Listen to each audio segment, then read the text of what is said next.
So this is the Western Mountaineering Megalite. I've only used it once. It's brand new, more or less.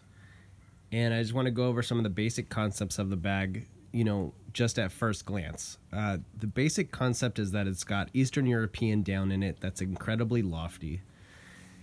And as you can see, it has a lot of loft on the side. So if I just put my hand there, how many inches is that? 4.5?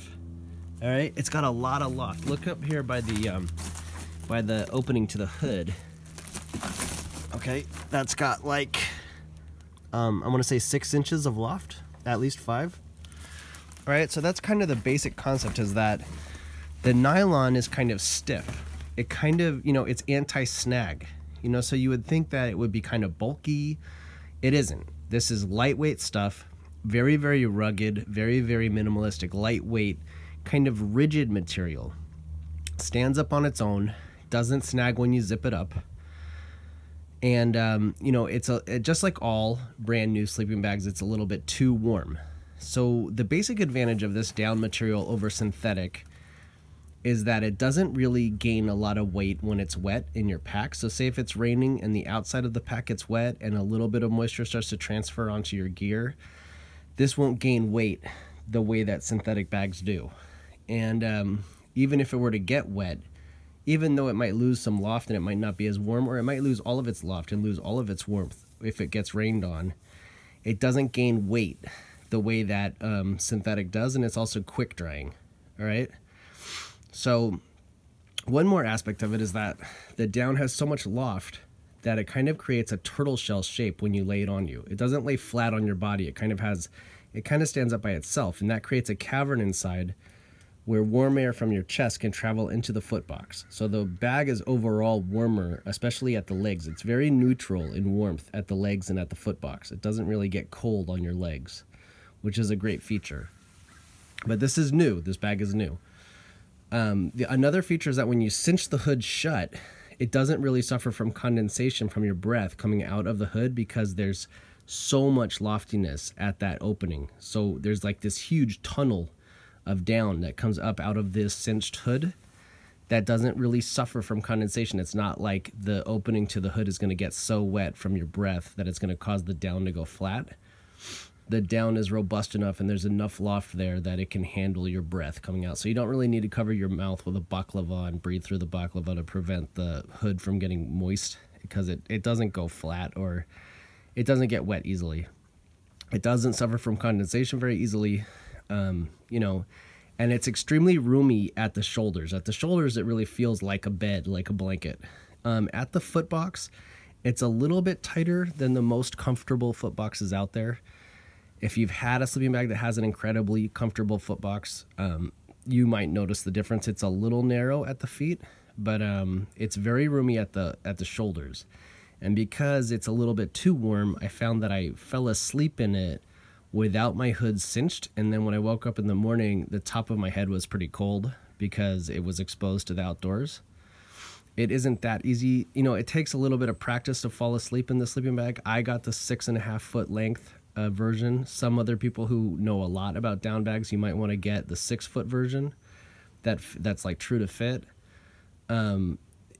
Apparently there is a 7 foot version of some Western Mountaineering bags. I don't know if they're available. I've never seen one for sale, but they do have it listed as an option on their little tag that they send with the sleeping bag.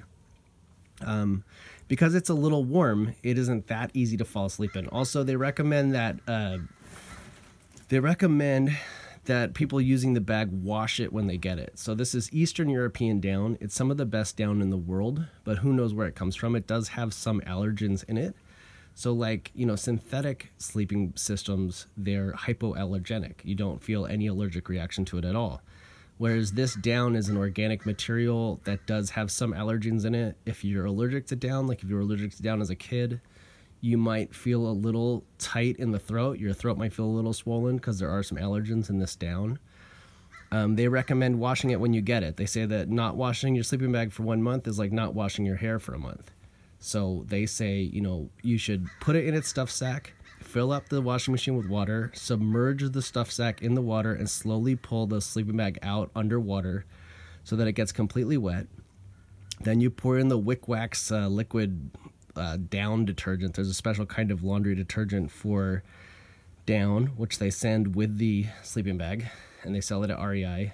And then you would throw in the rest of your laundry into the wash and let it run, you know, and then you should dry it on low or medium for an extended period of time. Don't put any of your camping gear in the dryer on high.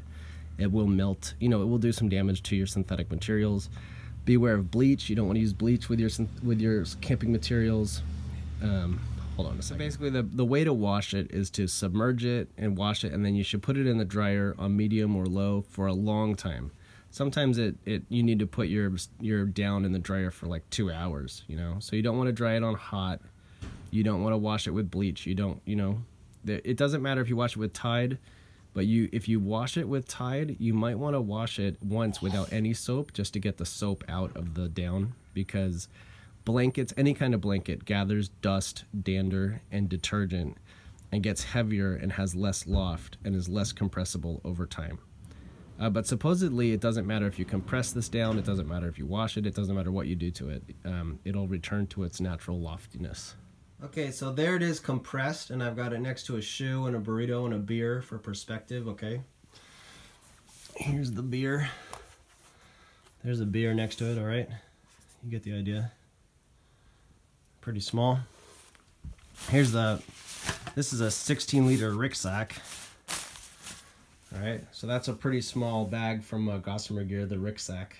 All right, so this was my cowboy camp last night here by the beach in Northern California. But anyway, you know, I didn't get a lot of sleep last night, but I wasn't cold.